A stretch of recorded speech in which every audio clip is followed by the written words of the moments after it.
Hello. నమస్తే sir, నేను సుధీరాల ఫాదర్నే. చెప్పండి. ఆ ప్రిన్సిపాల్ గాడు వాడు మనుషులు దిగితే పుట్టినా బెరగోడ్లు దిగితే పుట్టినా వాడు ఎవడండి? ప్రిన్సిపాల్, మీ ప్రిన్సిపాల్ పిల్లగాడికి అసలే ఏంటండి? ఒంట్లో బాగలేదా, వాడిని ఆత వాదన పడేటట్టు కొట్టినవాడు. అమ్మాయి ఇరకలు కొన్ని దంగా ఏంటి మాస్టర్? ఏంటంటారు? పిల్లగాడికి అసలుకే ఒంట్లో బాగలేదా, వాడిని ఎట్ట కొట్టిండు చూడాడు. వాడు ప్రిన్సిపాల్ గాడేనా వాడు? ఎవరండి?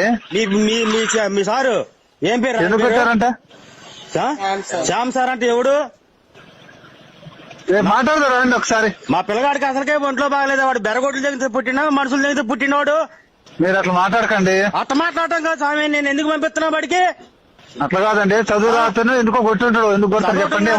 నేను పిల్లగాడిని కొట్టొద్దని నేను మీకు ఆల్రెడీ చెప్పా. పిల్లగాడికి ఒంట్లో బాగలేదు. ఏదైనా హెల్త్ ప్రాబ్లం ఉంటే చెప్పాలే కానీ మీరు అట్లా మాట్లాడితే అట్లా? నేను ఆపింది బడికి రానికుండా. కాదండి, మీరు అట్లా మాట్లాడితే అట్లా చెప్పండి. మాట్లాడటం కాదు నువ్వు, అసలు నేను చెబుతున్నా. అది వాడు అసలు ప్రిన్సిపాల్ గారు రేపు అవారం చెబుతా ఉంటాడు. వ్యవహారం మా ఊరు ప్రెసిడెంట్ ని తీసుకుని వస్తా, వాడికి వీడియో కూడా తీసి పంపిస్తా. మీకు ఉండండి వాతలు కట్టిన వాడికి. రాండి తీసుకొని రండి. వాడి కొన్ని అట్ట కొడతారా ఎవడన్నా పిల్లగాడిని?